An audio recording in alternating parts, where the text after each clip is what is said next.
The weekend is always something to be afraid of. I personally, in many, many years ago, I've learned since then, but like definitely had harder returns on the weekend. So making sure that you're aware of like where it is on an hourly basis through the weekend, I think is really big. And then knowing that it's going to be a bigger push on Monday because people are ready to shop. That kind of chat about Black Friday, Cyber Monday is that people kind of think it's this like retention play where you're running discounts to get people to come back and you're going to make a bunch of margin. I think that's absolutely true. But I think this is like one of the best times a year to acquire new customers at a discount. Like you get them at better efficiency because everybody's in shopping mode. And I don't think enough people realize that. And then there's also this kind of like gripe that these are discount customers, and they might be, but like you should go look for yourself. It's really easy to build a cohort of people who bought during that stretch on those discount codes and see how they reacted. The point you need to remember though is you need to factor into the acquisition cost when you do that. You can't just look at revenue. It's not fair. Yeah, I see it as like an AOV lifter, like in like a progress bar type of situation. Spend Yes. X more, get a free gift, and spend even a little bit more, get free shipping, and then whatever. I've seen that do okay, but I have never seen that as like a Black Friday, Cyber Monday offer crush.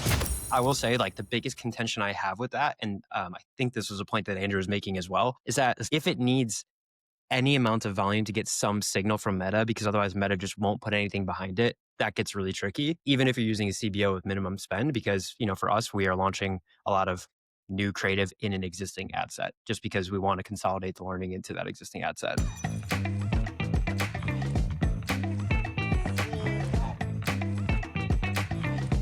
And now, let's take a listen to the Scalability School podcast.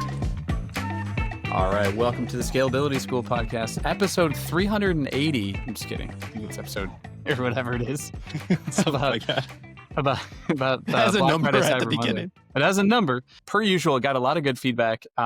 We actually are getting a lot of good feedback on the podcast generally. Spoke to somebody yesterday, brand owner, started this brand with his wife. There's a side hustle. Spending $1,000 a day now, which is pretty cool. Came from zero. Listened to all of the episodes twice, which I was like, dude, appreciate you. And also, why? But we had a good time chatting and was incredibly kind person and helped him out. Going to get him some audits, going to get him some people looking at stuff. So like, that's why we exist, right? We're here to help you in a real way. And people, I've had some other chats with folks about like, helping them with their brand or, hey, I need a creative audit or what do you think about this or that? And like, I'm happy to source those to the guys or send them to different places to resource you. So, reach out, right? Andrew at foxwelldigital.com. I'm happy to help source you into where you need to because we're here to help you get good information. Today's podcast, we are talking about Black Friday and Cyber Monday, but we're starting off the show because we got such good feedback from the tens of listeners with beefs. Once again, who do we hate? I'm just kidding. All right, this episode is brought to you by Northbeam, the marketing attribution platform that we love here at Scalability School. We know that there's a lot of attribution solutions out there, but Zach and I want to talk about what makes Northbeam a little bit different and why so many e-com legends like Zach their data. Zach, why do you love Northbeam? I mean, we've been using Northbeam now for almost 4 years. So I think the initial thing where it kind of got started was we had Connor from Rage kind of told me, he's like, hey, days of last click are gone and we need a new solution to kind of take a look at this. And this is before all of the crazy Facebook updates. He was already kind of thinking ahead about this. So that's how I initially got introduced to it and just started using it, obviously, as a customer. And, as of recent, I think the biggest thing is that it's not just last click, and it never was just last click, and it spreads the credit of the purchase across the entire customer journey. So like, it's going to give credit to each piece of the funnel that had its, touch point.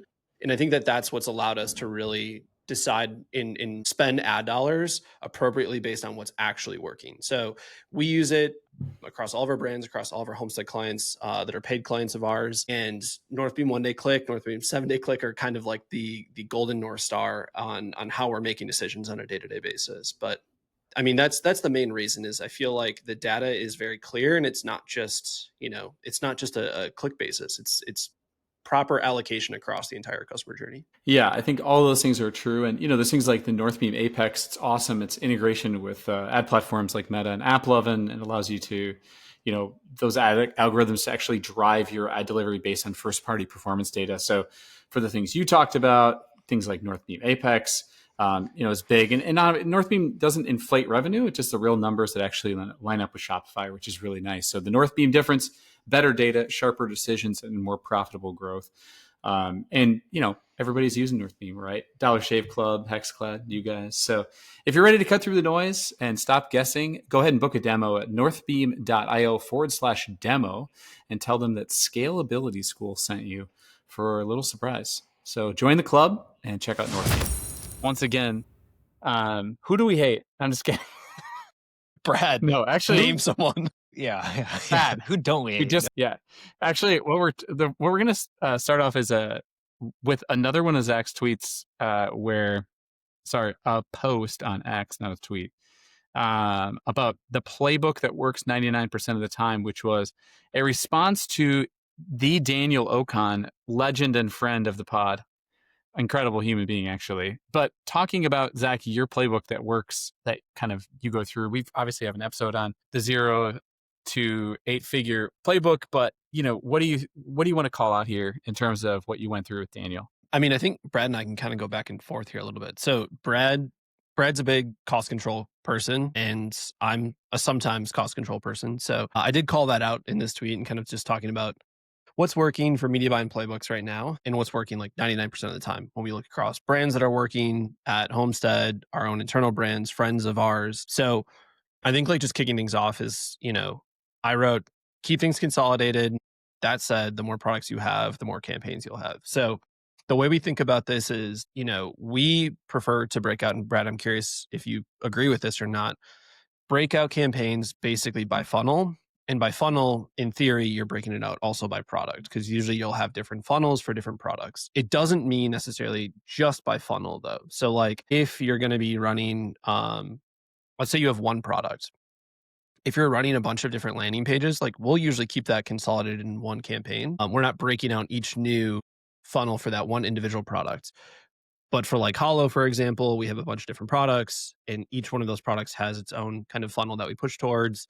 That's like hiking, running, hunting, whatever. That's where we start to break out more campaigns. We feel like that does a better job of like finding the consistent person. The messaging is consistent across the ads and the landing page for that campaign. I feel like it just like hones in on the problems that we're addressing in the ads and the solutions that we're kind of like hitting on in the landing pages. So it just like stays concise. So keep your account consolidated. You will have more campaigns if you have more products.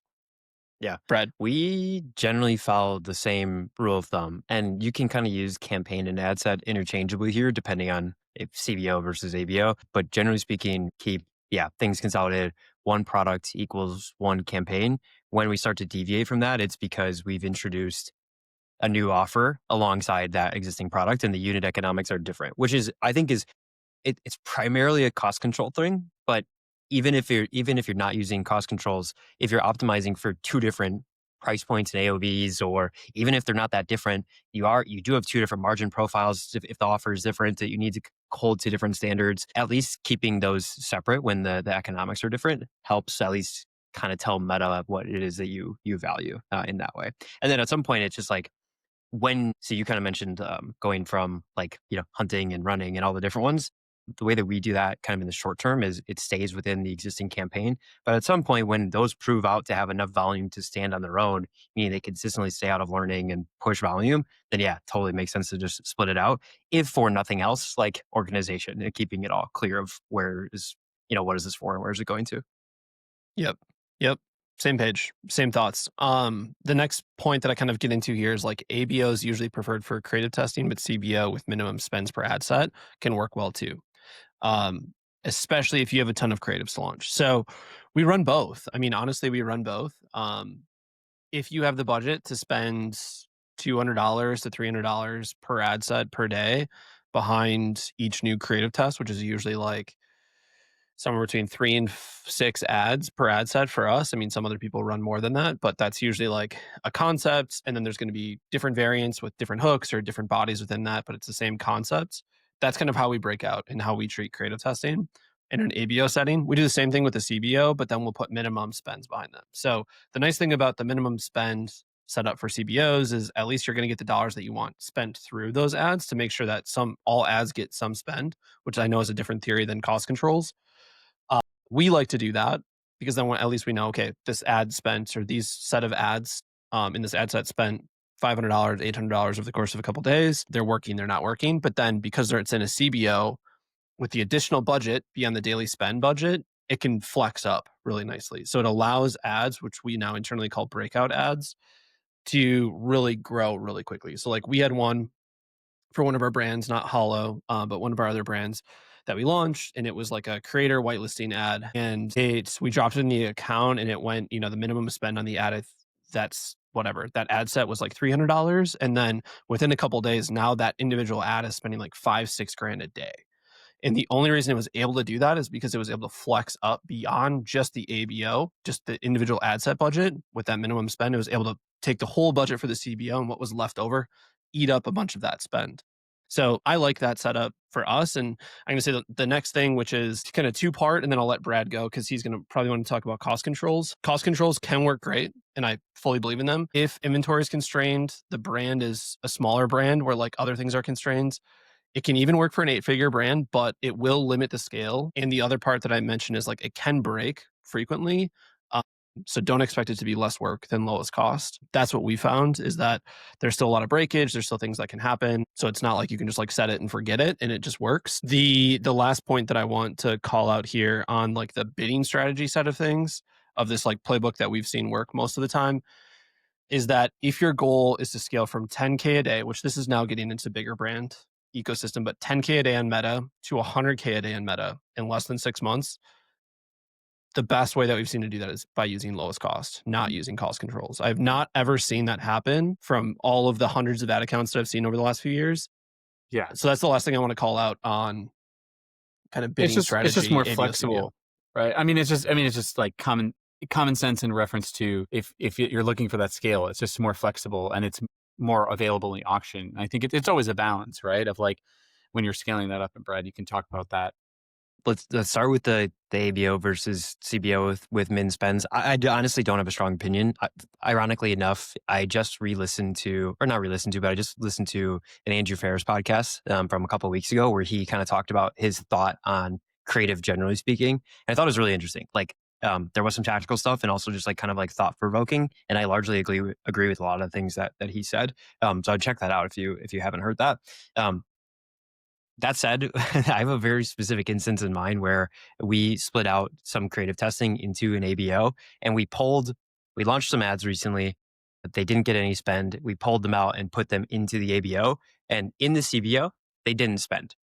In the ABO, they suck. Like when you use ABO, you should be confident in the fact that you're going to make bangers, and you launch mostly bangers in that. And that obviously, but everybody is striving for that. And so my biggest beefs, since we're talking beefs here, is that I think it's really hard to know what's going to work before it goes in. I think you can be confident. I think you can put in all the work, but that's like an example recently where we've done a lot of forced creative testing in this specific instance that I'm thinking of. And there's been some winners, no doubt, but we didn't put them in the CBO to see if they would have spent first. So I don't know if it would have gone the other direction where you launch it in the CBO and it becomes a breakout. I will say like the biggest contention I have with that, and I think this was a point that Andrew was making as well, is that if it needs any amount of volume to get some signal from Meta, because otherwise Meta just won't put anything behind it, that gets really tricky, even if you're using a CBO with minimum spend, because, for us, we are launching a lot of new creative in an existing ad set just because we want to consolidate the learning into that existing ad set. I don't really have a strong opinion one way or another. I generally lean towards let Meta decide though. So. Yeah, I mean, I think there's a couple of things to say, which is, it's always, we don't want to have dogmatic thinking. I think that's where people get caught up, right? It's like it's very black or white, right? And that's not the case. So that's just one general thing to think about, which is it's always a mixture, generally speaking, when we're talking about bidding. And I also think to call out the last part of the playbook that you went through, right, Zach, it's biggest wins in performance always come from one of these three. One, new ad creative plus more diversity of content, mix of pages, whitelisting versus brand page. Number two, offer change, usually the fastest way to show what change of performance you said. And then number three, big swing in CRO, think entirely new PDP design. I think we've talked about these themes over and over. And to me, what's interesting is so many people are focused on ad buying, and we were raised in a way to think about ad buying, and that's not where we're at now. it's obviously about so much bigger of the picture. And obviously we can talk about ABO, CBO, and there's all these different ways to do things. Creative testing is obviously a great example because everybody, I feel like there's 100 different ways to do it. We talk about, but I think your main things that you're talking about, Zach, are don't try to add by your way out of the problem, right? Yeah. Like Yeah, for try a sure. different offer, try like pitch it differently, talk For about sure. it differently, I and mean, that's going to be helpful. a good example. So Andrew Ferris has a client right now that Andrew and the client kind of reached out and were just like, hey, would love some thoughts on just like kind of what's going on here and just see if you have any ideas or whatever. So happily was just like, sure, take a look, see what's going on. I obviously, so Andrew runs bid caps and TROAS and all this, cost control stuff. And I very easily, and this is like kind of sometimes how these audits can go, is just like shit on and be like, no, you got to move to the lowest cost and this is the best route and whatever, completely off of that.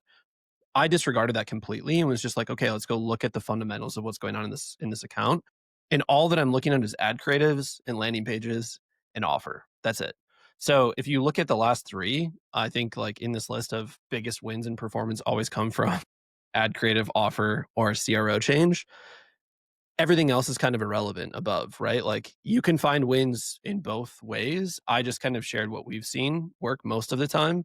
Um, and for us, like and we've talked about this part in the past a lot, but once a brand gets big enough, kind of like where Hollow's at and where other brands are at right now, we have operating expenses. We have to generate enough cash on a monthly basis, weekly basis to be paying our overhead.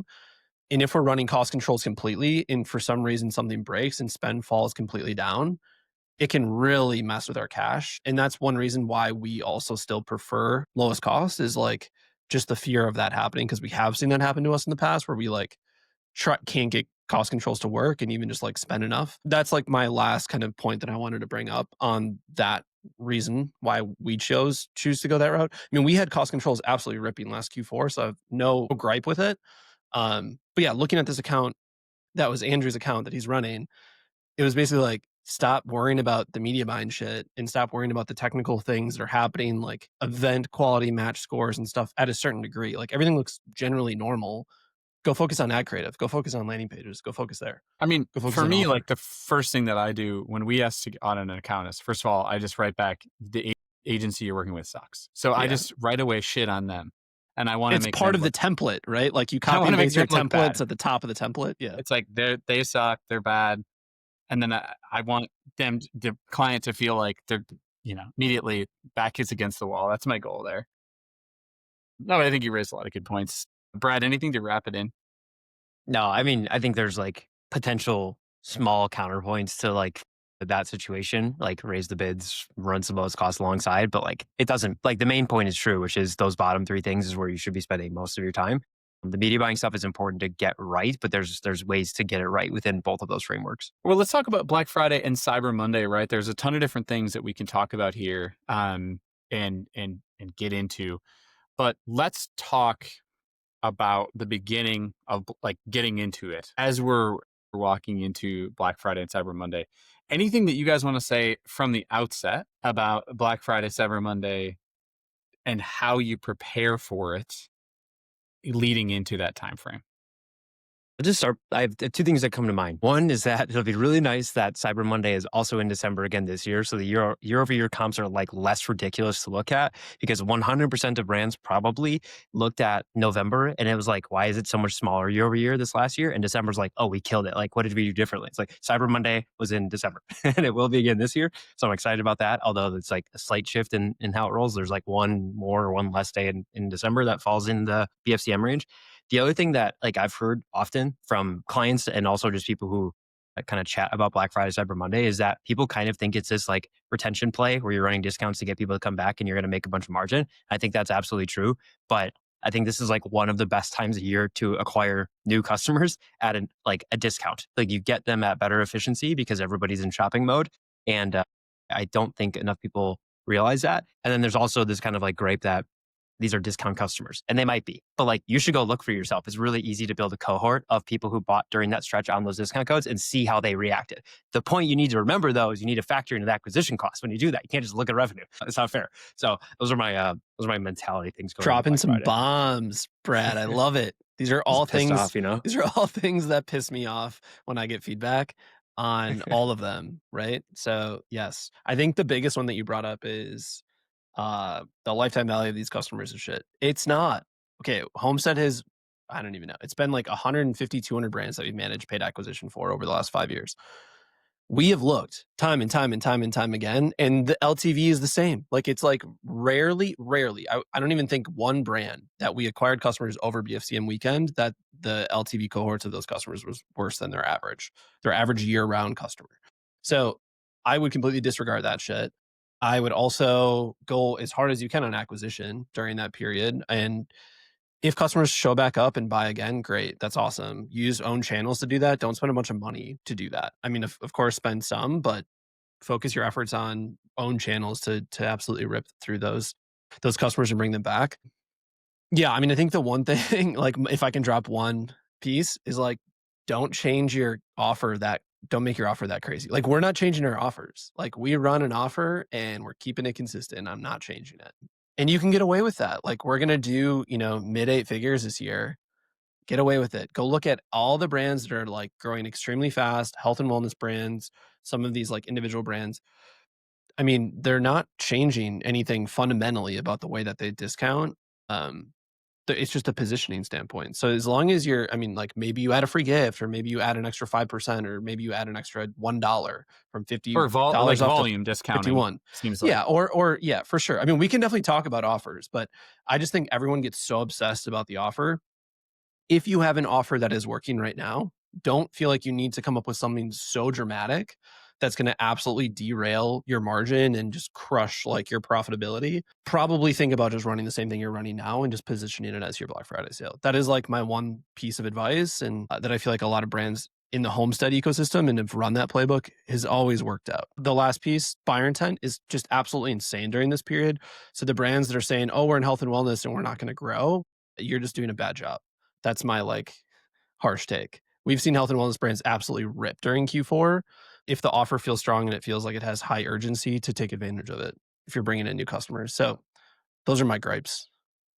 Beefs with the entire health and wellness industry. Good thoughts, right? Like, so let's say that you're getting things together and you're scheduling out like the way you are going to do this. Let's talk about like calendars. Okay, so October, November, December. What does this look like for successful brands? Like, when are you generally starting promotion? I would say that founder members that are running ads for their clients, like the wrap up we did last year, it seemed to be that most people actually started like November, and that was like generally fine. And then they may have increased the deal or some sort of change the offer slightly during the Black Friday, Cyber Monday timeframe, but it wasn't like it wasn't this like you do this, you do this, you do this, and also the offer is the same generally throughout the whole weekend, with the exception of sometimes people will like put an exclamation point on the Cyber Monday deal or change the offer. I'm just wondering about like when you guys are helping clients prepare, or Zach, you're going through with the brands, like what are the key dates that you guys are thinking about? Yeah, I can rip on like very general things for a second, and then Zach, I'd be curious to hear how you are feeling about it. So looking at, I'll just go chronologically. It's a big word. October, there will be a Prime Day in some capacity. Now, we don't know. I don't even know if it's called Prime Day. It's like Prime Big Savings or whatever they do in October. July was later this year, so it might be later this year for October. We'll have to see what that does. But like that's probably the kickoff to proper Q4 for a lot of people. Call it mid-October until it's full actually released. We see gifting for like gifting heavy brands start to pick up the last week of October. Now, I'm not going to say like pick up, but they just start, like you start to see some movement there. If you've got some gifting messaging, you might see some movement starting in October. So I don't think it's too early to start that. Like, honestly, I don't think it's too early. Especially if you're using cost controls, because they just won't spend, anyways. November. So then going into November, we'll recommend to brands if they feel comfortable starting November 1st with something, feel free. Like I'm not going to hold your feet to the fire and say you have to start November 1st because maybe that feels a little early. I think we progressively see people start earlier, but if you feel comfortable starting November 1st with anything, I think that's a good time to do it. Otherwise, we are strongly recommending do not wait until Black Friday. Probably don't only start the Monday before, but maybe go the Monday before that or before that, which is not the first week of November, but it's the second week of November. Start that. I've not seen it cause issues with your ability to then also continue to rip into the actual week of Black Friday. We have very, very few people who will just start on Black Friday and then end on Cyber Monday. So start mid-November if you can. If you want to change something about it going into Black Friday, maybe do that. Let it rip through Cyber Monday. Maybe we can talk about changing the promos. And then immediately, if you can, flip over from Cyber Monday into some kind of gifting messaging, but you might not even need to change your offer then. All legal things aside about consistently having the same offer, we'll sidestep that for a second. But I think you can roll with out of Cyber Monday into gifting, basically that Tuesday, and then run that through December 15th when shipping starts to cut off, and then again, through maybe move over to Amazon to close it out. So, anyways, that's my general calendar. I'm staring at my calendar as I say all this. Zach, your opinion? This episode is brought to you by the Foxwell Founders membership that Andrew and his wife Gracie run. It has been absolutely pivotal for not just the Homestead team, but the Easy Street Brands team. We've had, I don't even know how many members are currently in there that are part of our ecosystem. But when it comes to anything from learning ads to understanding what's going on to building an agency to knowing retention, it's been absolutely useful for our team when they get stuck or they need help to just go there and resource all the other experts. So definitely would recommend it for anybody that's looking to, take it a step deeper, try to get a little bit more knowledge on growth marketing and all the world D2C is. I think one of the most incredible things about it is you can just open up the Slack group every single day. You can pin your favorite channels for the topics you care most about. And every day there's going to be somebody who just because they want to contribute something valuable to the group, you can go learn something every single day and it's going to be extremely useful. There's some ballers in there that you just get the benefit of learning from that. For the cost, you couldn't pay them that for their time, but through the membership, you get access to some incredible people and tons of resources. I think the biggest resource to me too is the events that Foxwell Founders does. They've been able to do some even in Wisconsin, even in the boring state of Wisconsin, which is pretty awesome. Getting people together in person and able to have really just honest conversations of what's going on, what's working for them now, where they're at in their business, and knowing that there's going to be, like Brad said, some real killers in the space in this membership that can help and are willing to take the time and help. So that's been a huge part of why a lot of our team have really enjoyed it as well. And the applications are now open if you're looking to join. So Foxwell Founders, foxwellfounders.com. Go check it out. All right. So my calendar is Labor Day into fall sale, into primetime sale, into anniversary sale, into Black Friday, into Cyber Monday, into holiday sale. Sorry. Anniversary, Black Friday, Cyber Monday, holiday sale, New Year's sale. That is the rest of our year for Easy Street Brands. So, this is how we think about it. We run promos, it works. We've seen brands do this same playbook. The one brand I always like to reference that did this 7 years ago, I helped work on one of their ad accounts is Nectar Mattress. Nectar Mattress was the first I think $1 billion in revenue D2C brand. Their playbook was sales all year round, baby. And it was just rinse, repeat, make slight adjustments, tweak things. Your performance gets weird, shift it around. Maybe go from a buy more, save more to buy X, get Y free. Generally the same promotion, just slightly reworked throughout the year. So I completely agree with Brad, just your thought on kind of just keep rolling. We are essentially a rinse and repeat and maybe slight reworks throughout the year, but that's how we roll. So as far as launch day, I have Monday 11:10 flip over to Black Friday, and then run Black Friday all the way up until Sunday before Cyber Monday, and then on 12/4 flip over to holiday. So pretty much the same playbook. We historically for Homestead clients will launch November 1st, but because we have a true anniversary during that first week of November, which is always really helpful, or end of October, I should say, we usually just roll with our anniversary sale and then roll that straight into Black Friday for Hollow. So let's talk about so we talked a little bit about the schedule. Let's talk about offers. Let's talk about, as people are crafting this, what have you guys seen that works? To me, the general consensus is it has to be a good deal also, though. It can't just be like some run of the mill thing in terms of like 10% off unless you never discount. Like it needs to be meaningful and feel meaningful.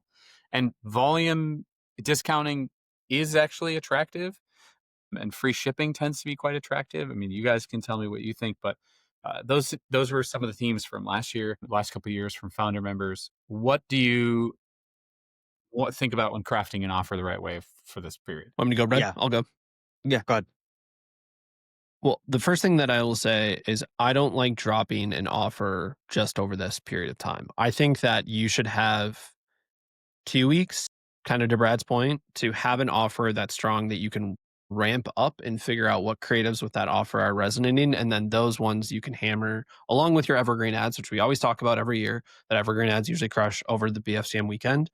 But I think those weeks leading up to it, like this is why I like dropping an offer sooner. So I mean, like I know it's tied to calendar and offer, but I definitely would run it that same offer that you're going to run through that Black Friday, Cyber Monday weekend. I would try to run that 2 weeks leading up to it at a minimum, so you can get validation that it's working. Because you might launch that offer above and beyond your evergreen offer or no offer, and it flops hard, and you're like, shit. Now at least you have 2 weeks to shift versus just saying this offer better work on Black Friday and Cyber Monday. That way, at least you have a little bit of time to kind of shift if needed, which we've done. We've done that at Homestead before for clients where like we'll launch a BFCM offer early and just it's crickets, just bad. And we should see some signal.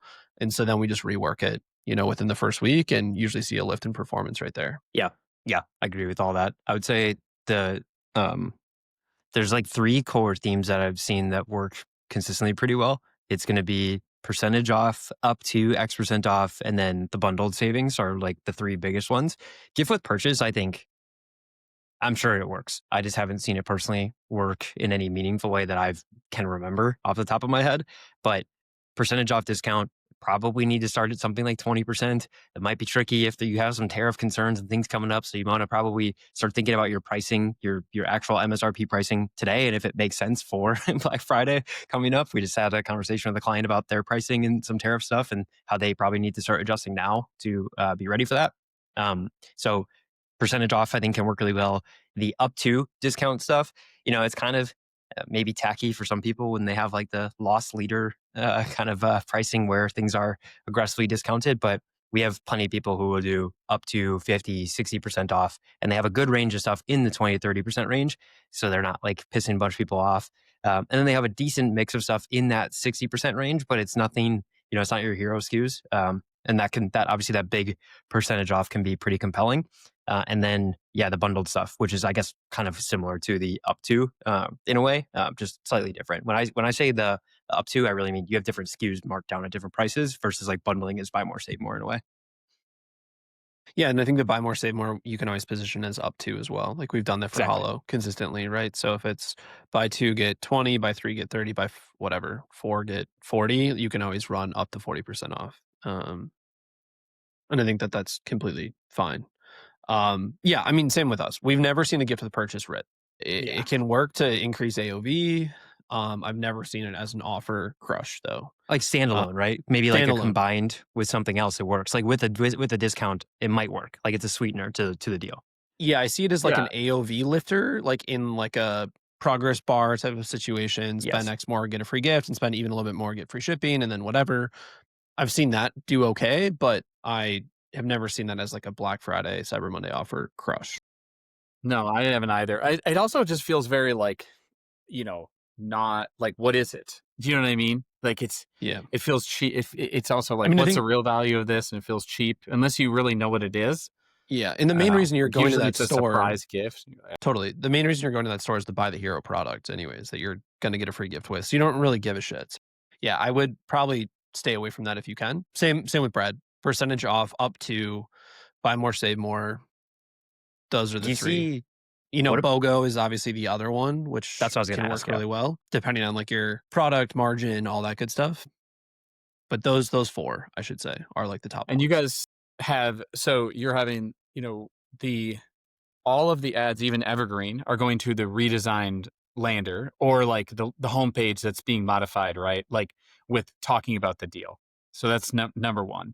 Then you Don't change the also landing. have I don't change the landing page. All that I change is like the top bar, or if there's like a that's what I section mean. that's like a That's what CTA I mean. The button. top, That's it. like a tiny Otherwise, thing. yeah, Yeah, yeah, yeah. you're not like Otherwise, don't totally touch it. redoing anything. Yep. Right. Okay. Yep. That's what I mean. Like some sort of call out that it's a holiday period, but like other than that, it doesn't have to be anything.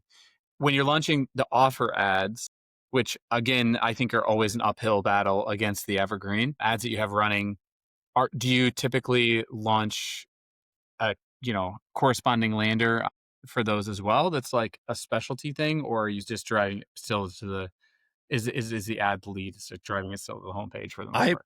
prefer to still run to your top landing page, right? If your top The landing top page is landing five page, yeah. reasons why listicle, or if it's your homepage, or if it's your collection page, or whatever it is, your top page that you've kind of identified between Q3 and the start of Q4, that is where you should push the ads to. I wouldn't build like a big promo page necessarily. I know like there's some brands that will run like a very promo heavy, like land on a page and like scratch off a discount and then it pushes you over to like a shoppable page. But the majority of traffic from what we've always seen is push to your top landing page, to push to your top PDP, top collection, whatever's working. Top destination URL that you're pushing traffic to now is where you should go. Have you ever Okay, so seen success with like taking the format of like a 5 reasons why page and making it like way more giftable? So like you have a bunch of gift shoppers between December 1st and December 15th. Have you ever seen any success with that? I haven't. That's why I'm asking, because We maybe I'm doing it wrong. tried it and it flopped hard last year. So we just kept pushing to our top listicle and making the ads very gift heavy, and then adding a little bit of like holiday vibes to the website, right? You put a Santa hat on your logo or whatever, little shit like that. Well, because you still need to sell people on the product, right? Like At the end of the day, you're still they might love the yeah, discount, but like yeah, the right. discount's not the only reason they're there. Yeah, that's like like the extra add-on for them. Yeah. You still have to persuade them. So how do you coordinate across all channels? Ads, email, right? Like for me this year, I'm recommending that everybody just blast only Texas with SMS. That's like Yeah, the number yeah, one thing. Yeah. That's my number one recommendation. same. But like, how do you coordinate it? We talked about that a little bit, but let's talk about it as in relation to email. We haven't talked about that as much. Just same messages generally that you've seen in the offers that are working, and then rip a plain text email as well. Yeah. Well, okay. So I would make a checklist of all the things you need to update and then look at it every single day. And it's probably going to give you a little bit of anxiety. And that's good because you need to feel anxious over making sure everything is consistent. So make a checklist of all the things you need to update: ads, emails, landers, website, whatever, everything that you need to work through. Just make a checklist. I'm sure some person on Twitter will have a checklist list for us in the coming weeks. You could just borrow, make a list, and just kind of work through that to make sure it's updated. Quick hits on ads: leave your evergreen as is, duplicate your evergreen and add banners on the top of the top evergreen performers, and then do the rest of the promo stuff from there. I think if you're going to do promo specific or gifting specific content, you got to like really lean into it. Like be creative with a reason that you're making those ads. Like the big discount text stuff works, but it works for people that are like familiar-ish. And it's like, you're not going to push a ton of acquisition by doing that. So I think you just need to be really creative when you're doing the ad side. Emails, I have a couple of quick points on that I would do differently-ish from ads, but Zach, do you have anything on ads that you'd drop in there additionally? Not really. No, same thing. Keep going. I can always comment on it later. Are you gonna be in the warehouse with a Santa suit and socks in the sack or what? I've been there. This is Zach from Hollow Socks. Yeah. It does work. We should all make a whitelisting page for Santa Wears Hollow and then see if we can. Anyways, Free ideas, baby. Hey, Yeah. I'll send the invoice. For emails, something that we'd like to do a little bit differently, if you can swing it, is I like to do a little bit of like an early bird kind of discounting for people who have maybe purchased before. There's competing thoughts of like, okay, are you giving away margin to people who might buy anyways? But I think it's cool to send an email that says, hey, our Black Friday sale is going to go live tomorrow. When it goes live on the website, you're going to see this discount. I'm going to email you again and I'm going to say, use this discount code and you'll get an extra 10% off. If you will not see this on the website because you're special, you're unique. We want to treat you because you're a customer, you're on the list, whatever. That works really well. Plain text versus not, I think is fine either way. Plain text can really work well for that, especially if it's like a from the founder message. So if you want to offer an additional discount to people who are already on the list and you don't want to try to reacquire them through ads and they haven't purchased, right? So this is not new customers, but on the list, I think you can do that. And then if you want to try and get people who haven't purchased in a while to come back, or existing customers to maybe buy quickly before they go spend all their money on everything else, I think that can work really well. So that's something I would do differently from ads to email. The other thing for email and SMS, I guess, is incorporating the new discount into your flows. So we always do this. Homestead obviously runs a ton of email and SMS. It's like our biggest service offering that we offer. I think it's like 80, 90 brands that we run. Every year, we're always like, give us the offer as soon as you possibly can so we can go make these custom sections that we replace in your flows, which will always help with email performance, right? So when people are dropping into these flows, they're not seeing like an evergreen discount, they're seeing your holiday discount in there. So I would definitely make sure you're taking a look at your flows too, so that those are up to date with the best offer that you can showcase. But yeah, Brad, similar thoughts, nothing really too different over here. We should get a special segment like overlaid on this from Jacob, and just like, how many emails are we sending and what is too many? Because he's probably going to say more. Yeah. Just Yeah. more. I mean, truly though, like that is one thing that we Mhm. can probably talk about for a second is, yeah, I mean, we will send between Black Friday and Cyber Monday for Hollow, like 12 emails in 4 days. No, more than that. That's it. 15 Probably it's emails. got to be more. I Yeah, was gonna say. 15, 16 emails. We'll send 4 emails a day and probably 2 to 3 texts a day on Black Friday and Cyber Monday. Some people are like, we'll send 2, like we're afraid to send 2. We'll like send more of them for sure. Yeah. I think 4 is kind of like the sweet spot for brands that are 10 to 100 million maybe. I would definitely try to send more throughout that period of time. Okay, so you're coming into this, and it's game time, right? And there's always a pacing document that everybody has that you're trying to look for, and the days that are really the hottest days. How do you guys look at this? What are the things you recommend looking at in terms of pacing? You know, I feel like a lot of the success of those that do really well is that you're scaling up. That's one. And so how do you scale up? I think is a good question. I mean, obviously just increasing spend is one thing, but like by how much, and how is it going to your forecasts? And then are you spooling out, new creatives, net new concepts in this period, or like what other pieces are you doing to amplify during that time when it's really hot? Yeah. I think pacing was really difficult last year, kind of like what I started with, because we had to kind of combine what November and December did last year and then in 2023, and then figure out how it was going to be spread across both of those months in 2024. And there was just like a compressed time period from the start of Black Friday to the shipping cutoff. Like it was just fewer days. And so I think that made it really difficult. Now, thankfully this year, and I think it changes again the following year, thankfully this year will be really similar to last year. So I think you can kind of use last year as a guide. You should go and look at every single day of revenue, new customer revenue, and spend by day from the start of November through the end of December, and just look at how your spend and efficiency looked. And then you can just start to kind of map it out that way. And you can kind of determine for yourself if you're happy with how it paced or not. But we just kind of start with, what is the total budget for November and December? And then we use kind of daily pacing from the previous year as a guide for how to like actually allocate that across the days. And then usually scaling up. I mean, going into Black Friday, your budgets can easily double the day your sale goes live. But I think you should anticipate, budget going up 20, 50, 100% from the Sunday before into the Monday before. And then again, there's a different step function the week of Black Friday. And then again on Friday through the weekend, it dips a little bit. And then Monday it pops again. So that's kind of like the general theme is I would expect the weekend. Actually, last year, the weekend, like, didn't dip as much as it normally dipped, which maybe was kind of that compressed timeline, but expect a little bit of a dip. I don't know if I explained that well, but that's kind of the overview. I mean, thematically, Just definitely I would double agree. budgets. I mean, Yeah, just just double send it, budgets yeah. every day. What are you scared about? The weekend is always something to be afraid of. I personally, in many years ago, I've learned since then, but like definitely had harder returns on the weekend. So making sure that you're aware of like where it is on an hourly basis through the weekend, I think is really big. And then knowing that it's going to be a bigger push on Monday because people are ready to shop. Yeah, the other thing to keep in mind is if you're not using a MTA tool, like Facebook is not going to be caught up. with what you're doing for pacing, you have to use AMER or something else to do that because it's going to look like garbage in platform probably most of the day. But if if you're using a, North Beam or a triple L for attribution, you might not have that issue necessarily. I wouldn't, it can go either way, but I generally lean on AMER and then just bump as things continue to look efficient. So looking at Hollow from last year, basically where we're at here is the day before Black Friday. So the 28th, we were at about 40K. And the next day on Black Friday, yeah, we scaled up to like close to 80. So about double.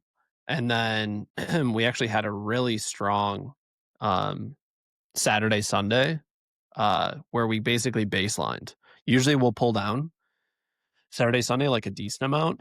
But we just had pretty consistent days there, and then actually pushed up a little bit more even on Cyber Monday. Brad, have you seen that historically where you'll basically go live, whatever, push up Friday, kind of see what happens? Are you usually pulling down Saturday, Sunday? Yeah. Historically, usually more than this last year. And again, I don't know if that was because shopping timeline was kind of compressed and they didn't realize that, okay, I started later than I thought because, it's already almost December. But yeah, it was much less pullback last year into the Yeah, weekend. but I also think some of it is, the sophistication of an advertiser. Like if you guys are at a certain level, or the people that you're advertising for, Brad, are at a certain level of spend, and if you have been properly prospecting at a high spend over a period that's leading in, you're going to see less of a dip, because typically what's happening is, for a normal 7 to 8 figure brand, I think a lot of what's happening is that they're spending more into an awareness phase in October, and then they're hoping to convert a lot more of those folks, versus somebody like, that's spending, let's say, 500K a month or whatever, right? Is a much bigger brand, and the awareness is a lot higher just all the time. So you're going to see less of a dip. And so I think that's good. I think that speaks to the consistency of like being, being aware of what's happening. Yeah, I mean, I think if you have the right offer, thinking that you can spend 3 times what you were earlier in the week on Black Friday, or even 4 times what you were, is definitely possible, and we've seen it happen, um, time and time again. So, yeah, I mean, to Brad's point, pacing is a huge thing. So, Facebook will not know how well things are going. So having some type of like hourly or even every 2-hour pacing check to be like, where are we at? Are we past the goal? Like I mean, again, this is where like I think a lot of brands will say, this is our revenue number and here's our, MER target for the month. Kind of know where you need that to land going into that weekend. Cause like if your MER is low and your revenue is right in line, like maybe you don't have to gas as much, and like returning customer will help lift that MER up and your month will balance out. But if your month is already looking good, and you're really ready to gas it, be prepared to like double budgets and double them again 2 or 3 times on that Friday or This, Saturday. this, I mean, this is something we talked about in this podcast before, that a lot of currently, if you have a good foundational funnel built under you, or meaning you have multiple good funnels, you have ads that have, the things we talked about, right? Especially, you have great performing ads with good social proof, et cetera, et cetera, et cetera. If you have all those pieces that are together, spending more is something that's going to help improve during this. I mean, it's just like doubling it is going to help. Maybe not doubling, but like increasing spend generally is a big lever that I think you can help if you're an agency listening to this, or like if you're a brand that's listening to this, like you can walk yourself through that. Like, we're going to be okay. We have a good foundation. It's been working, and we're going to double it, and we're going to see what happens. And generally, like, the market will hold that if it's good. Do you guys agree with that statement? Yeah. Yeah. Yeah. Yeah, I That's definitely do. that's something that that's something that I personally have, like, I feel like been more conservative on. And I feel like that's a big lesson, which is just like, if it's working and it's good and you have a big foundation there, then more. Yeah, I mean, I'm just going back to look at even the previous year for Hollow. And even in the previous year when we were much smaller, we went from, 20 to 60 day over day, right? So I mean, if the funnel is working, you can definitely hit the gas in those days. The previous year though, we did need to pull down on Saturday and Sunday because performance wasn't there as strong. Again, this is where like having a good team, having a good agency, like taking the time that weekend to just like stay chill and kind of lock in is usually worth it, because buyer intent is just so high during that, 4 or 5 day period. All right. Well, tons of actionable insights here. Obviously, more to talk about and more that we can get into. So feel free to share your thoughts, Andrew at foxwelldigital.com. And we likely will be talking about Black Friday even more. We'll get into this, but we hope this has been helpful to give you a little bit of a playbook in the way that we think about it. And we'll look forward to your reviews and your feedback and hearing from you. And we really appreciate you listening to this podcast. So have an awesome day.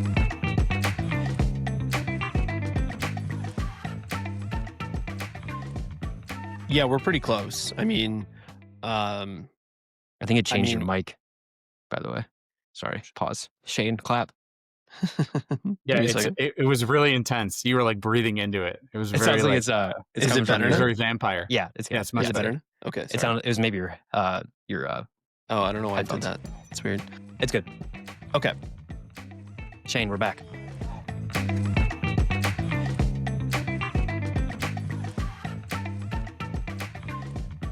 The only way that we grow this podcast is by you sharing it with your friends. Honestly, like reviews kind of don't really mean anything too much anymore. They're really meaningful, but they don't do a lot for the growth of the podcast. And so sharing YouTube links, sharing Spotify links, sharing Apple, whatever we call it under the podcast app now, anything you can share, the better we're going to be. Guys, anything else you want to say on this? Yeah, please go check us out on YouTube. Rack up those views for us. We'd love to see it. And then subscribe. Make sure to subscribe on YouTube as well. And I relentlessly refresh the YouTube comments because it dictates my mental health for the day. So please say something nice about all of us. Thank you, everyone. Thanks, Thank everybody. you for listening, honestly.